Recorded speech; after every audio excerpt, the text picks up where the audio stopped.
एक बार की बात है, एक जंगल में एक लालची कौवा रहता था। हर पल उसके मन में खाने का ही ख्याल होता। एक दिन वो उड़ता उड़ता एक गांव में पहुंचा और बिरयानी वाले की दुकान पर जा टिका। उस बिरयानी की लाजवाब खुशबू ने कौवे के मुंह में पानी ला दिया।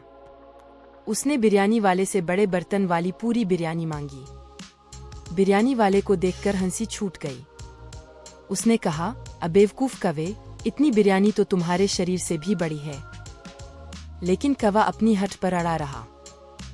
मैं कौवा नहीं, इंसान हूँ, उसने जोर से बोला। अब मुझे बिरयानी खानी है। बिरयानी वाले को कौवे पर दया आ गई। उसने उसे एक छोटा बर्तन बिरयानी दे दिया। कौवा खुशी से झूम उठा।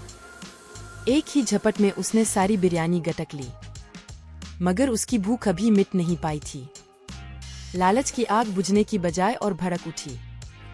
उसने फिर बिरयानी वाले से हाथ फैलाए। बिरयानी वाला गुस्से में बोला, तुम इतनी बिरयानी खा चुके हो और मांगते हो? जाओ, कहीं और लूटो। निराश कौवा भारी पेट लेकर जंगल की ओर उड़ गया। वो हर बेलपत्र, हर झूठे फल को निहारता, मगर उसकी भूख कम न हुई। आखिर में थक-हार कर वो एक पेड़ पर जा गिरा और हताश होकर रोने लगा। अचानक एक बूढ़े कौवे की आवाज आई, क्यों रो रहे हो, नन्हे? कौवे ने सारी कहानी बूढ़े को सुनाई। बूढ़े कौवे ने धीमे से कहा, तुम्हारी लालच ही तुम्हारा दुख बन गई है। उसने समझाया कि लालच हमें अंधा बना देता है और कभी सुख नहीं देता। कौवे को अपनी गलती समझ में आ गई। उसने बूढ़े कौवे को वचन दिया, मैं अब कभी लालच नहीं करूंगा। बूढ़े कौवा हर दिन बिरयानी खाता था, मगर उसे कोई खुशी नहीं मिलती थी। उसे याद आया कि बूढ़े कौवे ने उसे क्या कहा था। उसने अपने लालच पर काबू पाने की कोशिश की, मगर वह अब भी उसमें सफल नहीं हो पा रहा था।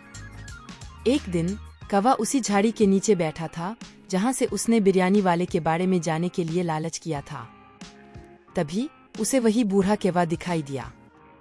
बूढ़े कौवे ने कौवे को देखा और मुस्कुराया। उसने कहा, तुम्हें याद है, मैंने तुम्हें क्या कहा था? कौवे ने सिर हिलाया।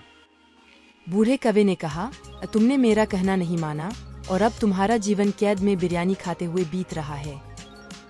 कौवा शर्म से सिर झुकाए खड़ा था। उसने बूढ़े कौवे से माफी मांगी। बूढ़े कौवे ने उसे गले लगा लिया और कहा, अब देर नहीं हुई है।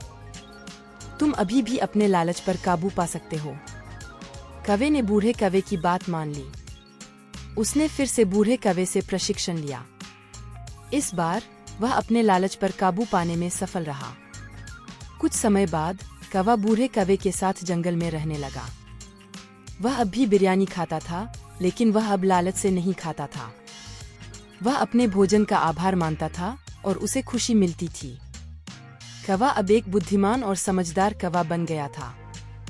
वह अपने लालच पर काबू पाने में सफल हुआ था और वह अब एक खुशहाल जीवन जी रहा था।